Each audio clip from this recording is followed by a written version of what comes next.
Okay, so I also want to give you some information that you're going to find on this exam that's a little different from some of the other information. It's just a few slides that with the limited lawn and ornamental that you'll need to know because you can treat turf. Where the other license, which the majority of this class was really built for, they can only treat the landscape beds. So you can treat turf, therefore we need to give you a couple of slides of information. And so let's get started on a couple of things about turf here. So one, brown patch. Brown patch is a fungus that appears in turf. And you can see here, where sorry about that. Let me get my pointer color going here. Let's do blue. Hopefully that shows up. You can see right here, that's kind of the center, and where the blue line is, you can see the yellowing. So that's where it's starting. If you ever need to test for fungus and figure out what it is, or insects, either one, we really need this edge right here. Whenever we're sampling for something, we need the edge. We need where the good tissue and the bad tissue are starting, and that's where the action's at. So that's what you need to bring into us or send away to the lab. But this particular disease, fungus, is brown patch. It typically appears in cooler weather. So when our temperatures drop, all of a sudden there it is. So that's usually in the fall we start to see it. But it's really already done the damage. It has been growing and doing its thing all summer long. And then in the fall is when it really shows up, when the temperature drops.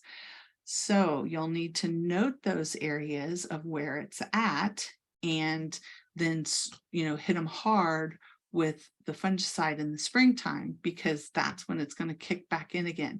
If you just spray this in the in the fall, it's really not going to be effective because the disease or the fungus isn't really that active then.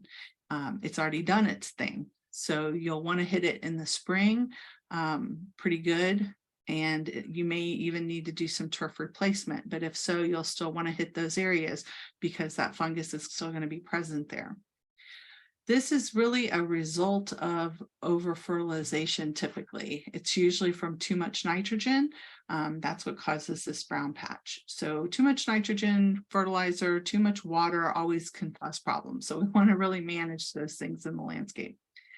The way that you can tell that it's brown patch is it's got this really dark rot that appears down at the base of the blade. So when you're looking at that edge that I talked about, you're going to want to get down into those turf blades. And if you see this kind of rot down at the base of the blades, it's most likely brown patch.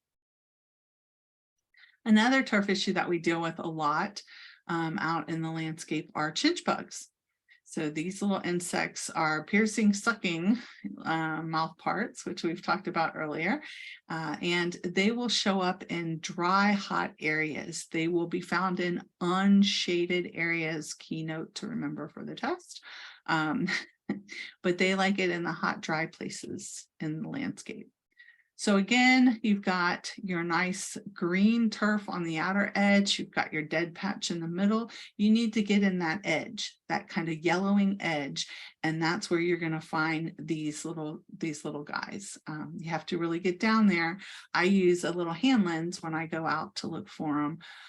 So you can sometimes just see them. Often I'll just see them out there. But if not, you can pour some soapy water in the area.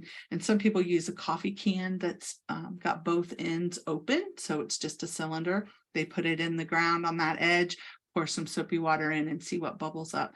They don't like the soapy water, so they'll come bubbling up. So chinch bugs are found on St. Augustine.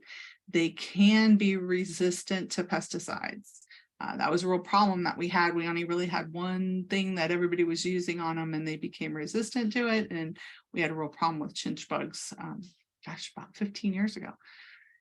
They prefer full sun and they prefer dry turf. So, they like the unshaded areas, remember. Chinch bugs do go through many stages, and you can see on the slide, they look different as they're going through all of their different stages in their life cycle. And so you'll need to know what those stages look like to be able to identify them as chinch bugs.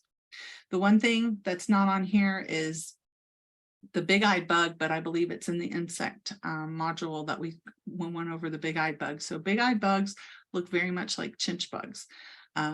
They look a lot alike, so you'll want to know what you're dealing with, because if you treat the big-eyed bug, which is a good bug who is eating chinch bugs, then you're actually, getting in your own way. The big-eyed bugs are doing you a favor out there. So you want to be able to identify the difference between a big-eyed bug and a chinch bug. All right.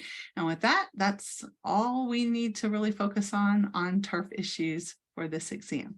So thank you.